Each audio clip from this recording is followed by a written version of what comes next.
నమస్కారం. తీర్థయాత్ర కార్యక్రమానికి స్వాగతం. అనేక తీర్థక్షేత్రాలను, విశిష్ట ఆరామాలను చిత్రీకరించి మీ ముందుకు తెచ్చిన మన తీర్థయాత్ర కార్యక్రమంలో నేడు ఒక అద్భుత క్షేత్రాన్ని, అందులోని పరమ విశిష్ట ధామాన్ని ప్రసారం చేస్తున్నాం. ఆ దేవాలయం భారతదేశ కేంద్ర బిందు స్థానంలో నెలకొని ఉండటం మరో విశేషం.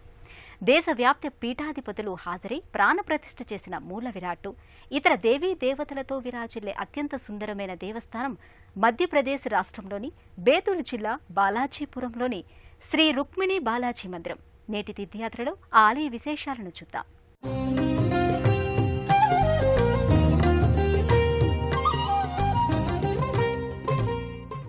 శ్రీ మహావిష్ణువు కలియుగాన తిరుమల తిరుపతి ఏడుకొండలపై శ్రీ వెంకటేశ్వర స్వామిగా వెలిశాడు. ఈ దేవదేవుడు అఖిలాండకోటి బ్రహ్మాండ నాయకుడు కదా. ఈ బ్రహ్మాండంబు ఎంతైనా వెలిసి నిలుస్తాడు అనటానికి తార్కాణాలే దేశంలోని వివిధ క్షేత్రాలలోని వెంకటేశ్వర ఆలయాలు. దేశంలోనే కాదు, అమెరికా వంటి విదేశాలలో సైతం వెలుగులేనుతున్నాడు. సప్తగిరులు దిగి తన భక్తకోటి దగ్గరకు తానే కదిలి వచ్చిన కోనేటి రాయుడు దేశానికి మధ్యమున మధ్యప్రదేశ్ రాష్ట్రంలో భరత భూమికి కేంద్రబిందు స్థానమైన బాలాజీపురం అనే క్షేత్రంలో కూడా కొలువితీరాడు.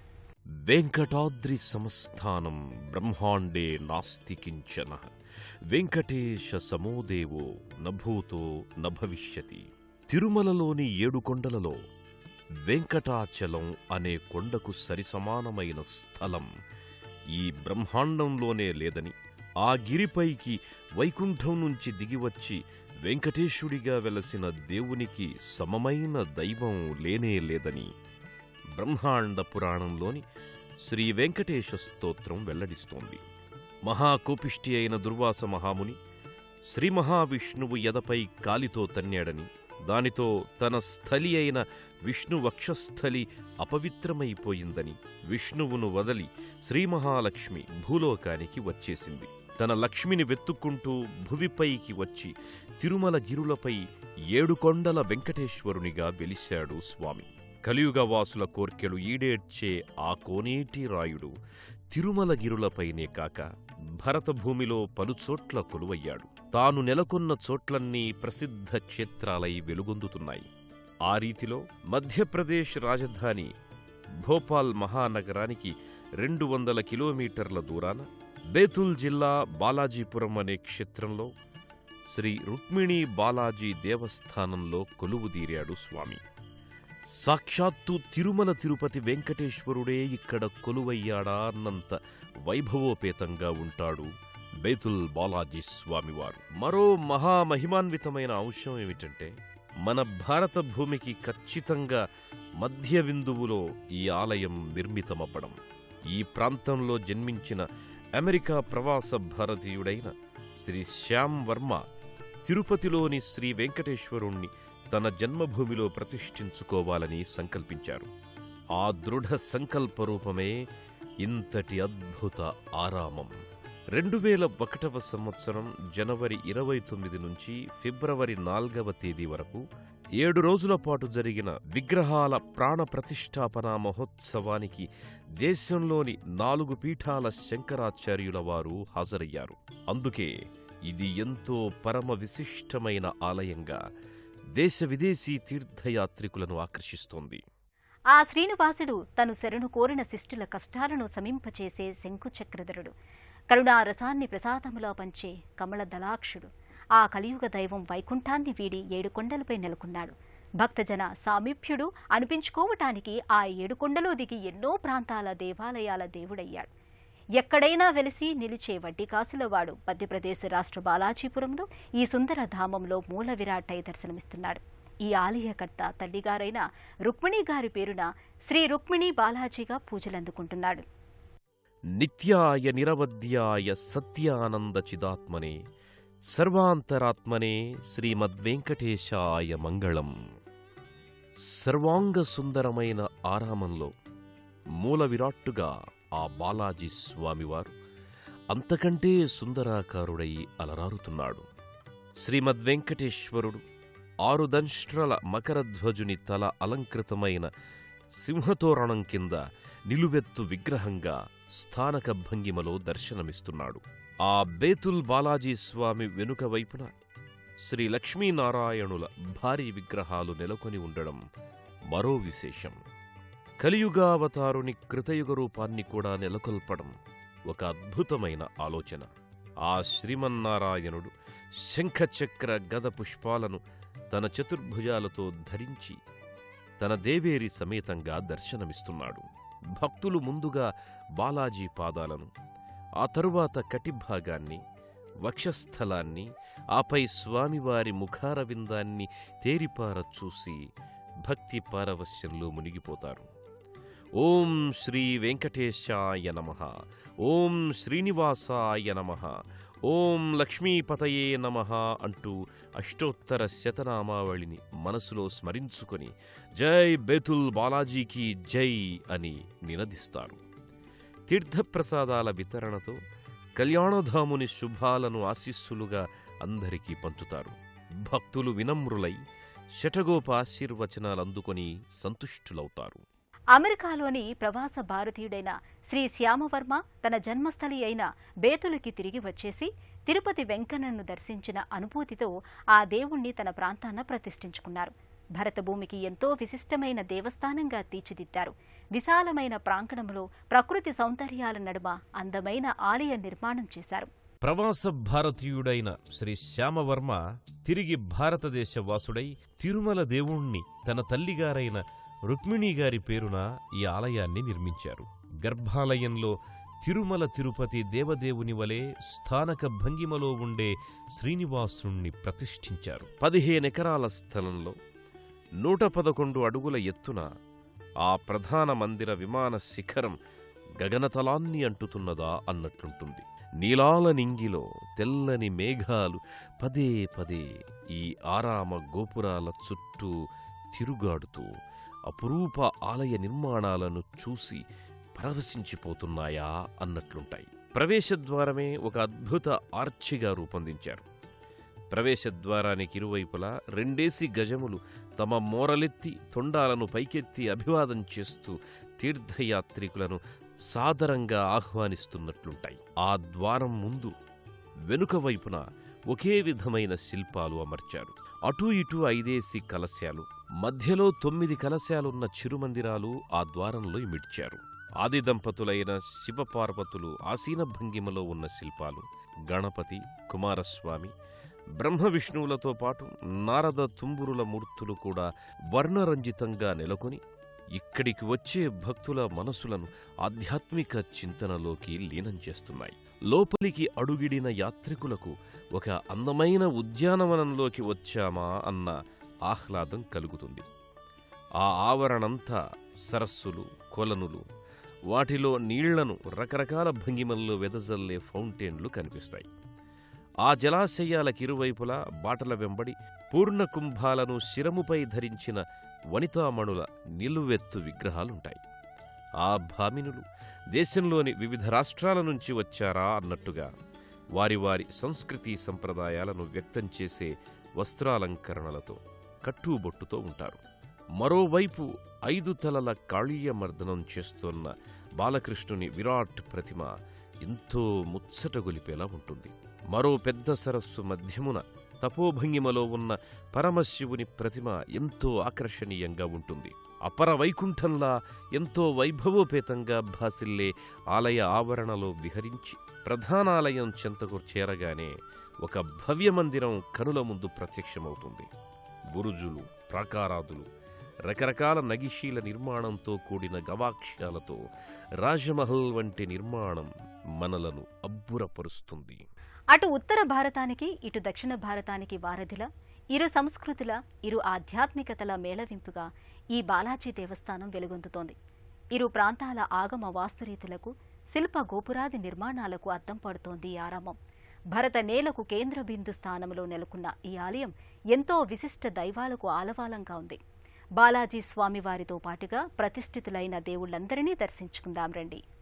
శ్రీ వెంకటేశ్వరుని విష్ణునామాల్లా అనిపించే 111 సంఖ్యతో 111 అడుగుల ఎత్తుగల విమాన శిఖరం కింద భారతదేశమంతటికీ హృదయస్థానం అన్నంత మధ్య భాగంలో కేంద్ర బిందు స్థానంలో మూలవిరాట్టు ప్రతిష్ఠితమయ్యేలా ఈ బేతుల్ బాలాజీ గర్భగృహం నిర్మితమై ఉంది. తిరుమల తిరుపతి వెంకటేశుని గర్భాలయాన్ని బంగారు వాకిలి అంటారు కదా, అలాగే ఈ మధ్యప్రదేశ్ బేతుల్ బాలాజీపురవాసుని బాలాజీ గర్భగృహమే స్వర్ణమయ ఆనంద నిలయమా అనిపించేంత దివ్యంగా ఉంటుంది. పైకప్పుపై ఎన్నో లతగుల్మ సోయగాలు, వాటి మధ్య ఒకవైపు శివుడు, మరోవైపు విష్ణుమూర్తిల తైలవర్ణ చిత్రాలు లిఖించి ఉంటాయి. పలు స్తంభాలపై ఎన్నో డిజైన్లతో పాటు ఆ స్తంభాల అగ్రభాగాన గణపతి, లక్ష్మీదేవి, సరస్వతీదేవిల ప్రతిరూపాలు అందంగా చెక్కబడి ఉన్నాయి.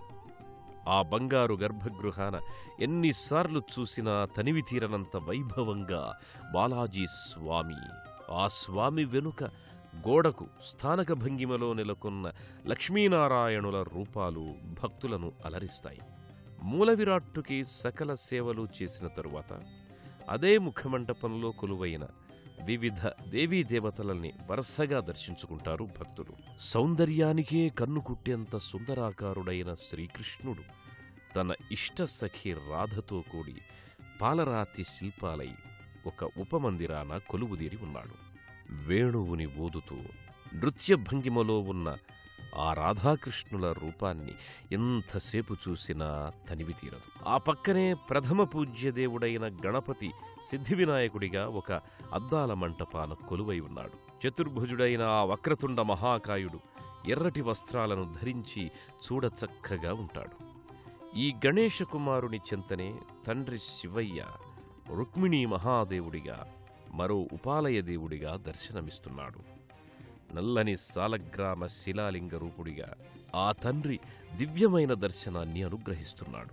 ఆ పక్కనే శివ పరివారానికి ఇంటి దేవతగా పర్వతపుత్రి పార్వతీదేవి అంశావతారిణి అయిన దుర్గాదేవి అష్టభుజిగా సుమనోహరమైన దర్శనాన్ని అనుగ్రహిస్తోంది.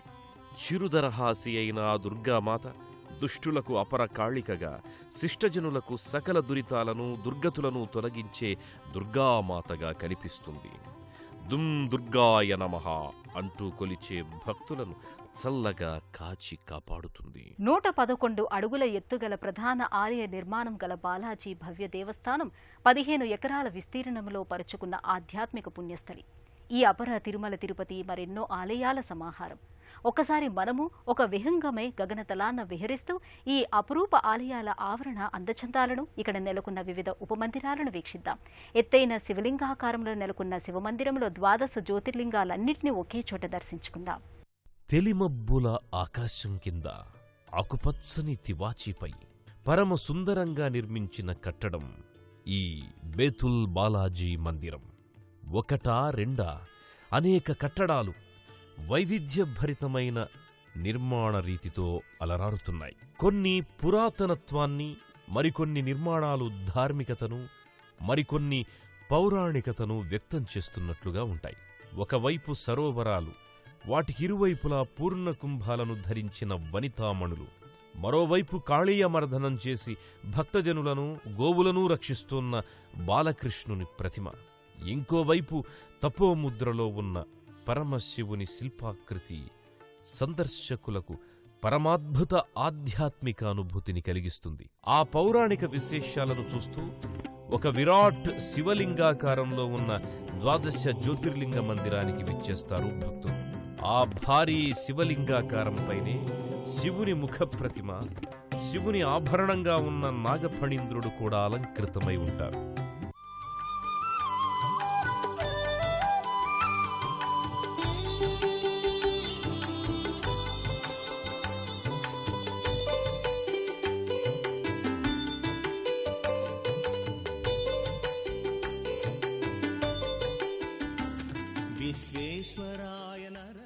శ్రీ శేష నాగగుహ మందిరం అని వ్యవహరించే ఆ లింగాకార మందిరం లోపలికి అడుగిడిన భక్తులకు ఒక అద్భుత లోగిలి అగుపిస్తుంది. ఎన్నో రోజులు ఎంతో ధనం ఖర్చు చేస్తే గాని దొరకని 12 జ్యోతిర్లింగాలన్నీ ఈ మందిరాంతర్భాగాన కొలువుదీరి ఉన్నాయి. దాదాపు జ్యోతిర్లింగాలన్నీ ఆయా క్షేత్ర గర్భాలయ లింగాకారాన్ని పోలి సాక్షాత్తు అవే జ్యోతిర్లింగాల్ని దర్శించుకుంటున్నామా అన్నంత దివ్యంగా, భవ్యంగా ప్రతిష్ఠితమై ఉన్నాయి. ప్రతి జ్యోతిర్లింగానికి పైభాగాన ఆయా క్షేత్రాలలో వలె విమాన గోపురం మాదిరిగా ఇక్కడ కూడా గోపురాలను నిర్మించారు. నామృతాయ శశిశేఖరధారణాయ కర్పూరకాంతిధవళాయ జటాధరాయ దారిద్ర్యదుఃఖదహనాయ నమః శివాయ దారిద్ర్యదుఃఖదహనాయ నమః శివాయ గౌరీప్రియాయ రజనీశకళాధరాయ.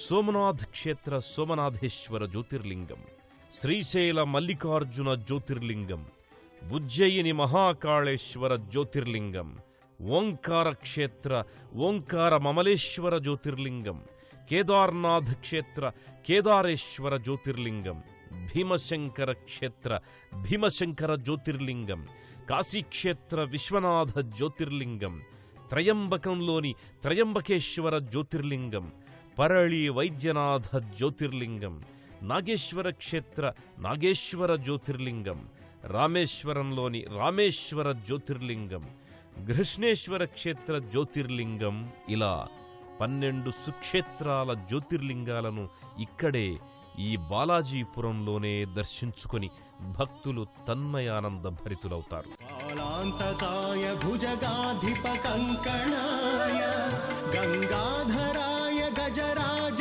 విమర్దనాయ దారిద్ర్య దుఃఖ దహనాయ నమః శివాయ దారిద్ర్య దుఃఖ దహనాయ. ఆలయ వ్యవస్థాపకులు ఏర్పాటు చేసిన గ్లైడర్ విమానంలో వెళ్తూ ఈ భవ్య ఆరామస్థలిని చూస్తే కనపడే ఆలయ ప్రాంగణ దృశ్యాలు నిజంగానే అద్భుతం. మనము ఒక విహంగమై ఎగురుతూ ఆకాశ సీమ నుంచి ఈ అపర వైకుంఠాన్ని చూస్తున్నామా అన్నంత ఆనందం కలగకమానదు. పచ్చటి పంట పొలాలు, మధ్యలో మిట్టపల్లాలు, వాటి మధ్యలో పాము మెలికెల్లా రహదారులు ఒక విచిత్ర అనుభూతిని కలిగిస్తాయి. ఆకుపచ్చటి చెట్ల గుబుర్ల మధ్య రంగురంగుల దేవతా శిల్పాలతో కూడిన ఆలయ గోపురాలు, ప్రాకారాలు ఆధ్యాత్మిక అనుభూతిని ప్రోది చేస్తాయి. ప్రతి ఉదయం 6 గంటలకు సుప్రభాత హారతి, 8:30 గంటలకు గోష్ఠి ప్రసాదహారతి, 12 గంటలకు ఆలయాన్ని మూసివేసి తిరిగి మధ్యాహ్నం 3 గంటలకు తెరవడం జరుగుతుంది. 6:30 సంధ్యాహారతి, 8:30 గోష్ఠి ప్రసాదహారతి, 9:30 గంటలకు శయనహారతి, రాత్రి 10 గంటలకు ఆలయాన్ని మూసివేస్తారు. బాలాజీపుర శ్రీ బాలాజీ మందిర ఆవరణ బహుమందిరాల సముదాయం, జమ్మూ కాశ్మీరులోని గుహంతర్భాగ వైష్ణోదేవి ఆలయం, కంచిలోని బల్లి స్వరూపం, ఉత్తర భారతావనిలో విలసిల్లే అన్నపూర్ణ అవతారిక శ్రీ సంతోషీమాత, వీర హనుమానుగా ఆరాధించే ఆంజనేయ స్వామి, షిరిడి సాయిబాబాతో పాటుగా ప్రతిష్ఠితులైన నవగ్రహాది దేవుళ్లను కూడా దర్శించుకుందాం రండి. హిమవత్ పర్వత సానువుల్లోని జమ్మూ కాశ్మీర్లో సాక్షాత్కారమయ్యే వైష్ణోదేవిని భక్తజన సులభంగా ఈ బాలాజీపురంలోనే దర్శించుకునే సౌలభ్యాన్ని కలిగించారు ఈ మందిర నిర్మాత శ్యామ్ వర్మ. ఒక గుహ ఆకృతిలోనే నిర్మించిన మందిరంలో వైష్ణోదేవి అమోఘమైన దర్శనాన్నిస్తోంది. జమ్మూ కాశ్మీర్ మందిరంలో వలె ఒకే వేదికపై 3 శిరోభాగాలు మనకు దర్శనమిస్తాయి. ఈ బాలాజీ మందిరంలో వైష్ణోదేవి మహాకాళిగా, మహాలక్ష్మిగా, మహాసరస్వతిగా 3 స్వరూపాలు ఒక చిరువేదికపై కనిపిస్తాయి. ఆ పక్కనే మరో మందిరంలో కంచిలోని పవిత్ర బల్లి ప్రతిమ భక్తులందరి స్పర్శాపుణ్య భాగ్యాన్ని పొందేలా పైకప్పుకి ప్రతిష్ఠించారు. ఆ బల్లిని స్పర్శిస్తే సకల పాపాలు హరించిపోతాయని భక్తుల విశ్వాసం. వరుస క్రమంలో భక్తులు వచ్చి ఆ బల్లిని భక్తిగా స్పర్శించి నమస్కృతులు చెల్లిస్తారు. నీలాంజన సమభాసం రవిపుత్రం యమాగ్రజం ఛాయామార్తాండ సంభూతం తం నమామి శనైశ్చరం అని భయంతోనో భక్తితోనో కొలిచేది శనైశ్చర స్వామినే. ఏలినాటి శని, అర్ధాష్టమ శని దశల్లో శని తమకు ఎనలేని బాధలకు గురి చేస్తాడని, అందుకే శని అంటే భయపడాల్సిన దేవుడని అనుకుంటారు. కాని శనిదేవుడు శ్రీ మహావిష్ణువు స్వరూపమైన కూర్మానికి సంబంధించిన గ్రహం. సూర్యపుత్రుడు, యముని సోదరుడు, కశ్యప మహర్షి మనవడు, శివుని అచంచల భక్తుడు, ఆంజనేయ స్వామి ప్రియమిత్రుడు.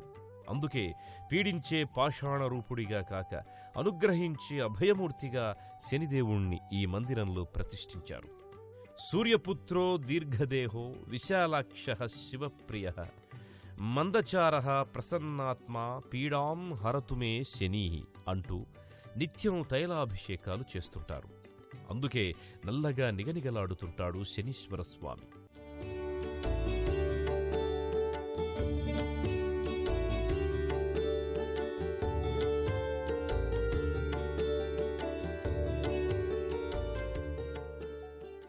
ఆ పక్కనే నవగ్రహ మండపం కూడా ఉంది.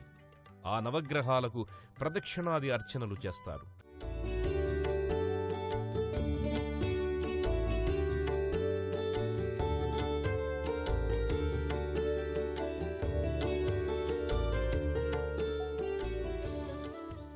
ఈ మంటపం దాపుననే హనుమాన్ మందిరం ఉంది. చిరుమందిరమే అయినా వర్ణరంజిత విగ్రహాలున్న గోపుర సహితంగా చూడముచ్చట గొలుపుతుంది. ఆ గోపురం పైననే హనుమ రూపాలు మనకు దర్శనమిస్తాయి. భారీకాయునిగా సుదీర్ఘవాలంతో కాషాయ వర్ణునిగా అగుపిస్తాడు స్వామి. మరో మందిరంలో ఉత్తర భారతీయుల సుపరిచిత అమ్మ స్వరూపిణి అయిన సంతోషీమాత మందిరముంది. మనందరకు తెలిసిన అన్నపూర్ణ స్వరూపంతో పోల్చదగ్గ ఈ సంతోషీమాత చూడచక్కని రూపంతో ఎంతటి దుఃఖితులైనా చూడగానే సంతోషం కలిగించేలా దర్శనమిస్తుంది. చతుర్భుజాలతో, త్రిశూలం, అన్నపాత్ర, అభయముద్రలతో ఆ తల్లి సర్వాంగ సుందరమైన అలంకారాలతో కనిపిస్తుంది. తిరుమల తిరుపతి దేవస్థానాన్ని, అక్కడ కొలువైన అఖిలాండకోటి బ్రహ్మాండ నాయకుణ్ణి దర్శించుకున్న శ్యాంవర్మ అంతే వైభవంగా పరమసుందరమైన ఈ ఆరామాన్ని నిర్మించాడు. మాతృమూర్తి పేరు నిలబెట్టిన తనయుడా అన్నట్టు తన తల్లిగారి పేరునే శ్రీ రుక్మిణీ బాలాజీ దేవస్థానంగా దీనిని మలిచాడు. ఈ దేవస్థానం అటు భక్తుల పాలిట అద్భుత తీర్థస్థలిగా, ఇటు పర్యాటకులకు ఆహ్లాదకరమైన పర్యాటక స్థలిగా తీర్చిదిద్దబడింది. ఇక్కడకొచ్చిన వారికి ఉచిత నివాస సత్రాలు, కొద్దిపాటి రుసుముతో కాటేజీలు లభించేలా ఈ సంస్థానం వారే ఏర్పాటు చేశారు.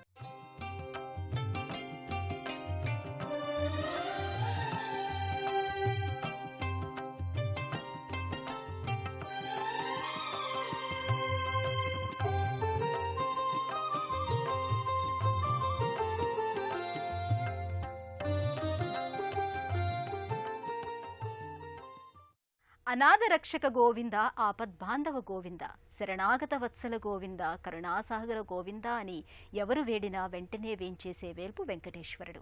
గోవిందా గోవిందా అని ఎలుగెత్తి వేడితే తిరుపతిలో కాచే వెంకటేశ్వరుని వలె ప్యార్సే బోలో భక్తిసే పుకారో జై బాలాజీకో అని నినదిస్తే ఈ బేతుల్ బాలాజీ స్వామి కరుణాతరంగుడవుతాడు. ఆ స్వామి అపార కరుణా కటాక్షాలు మనకు లభించాలని కోరుకుందాం. మరో తీర్థయాత్రలో మళ్ళీ కలుసుకుందాం. అంతవరకు సెలవు. నమస్కారం.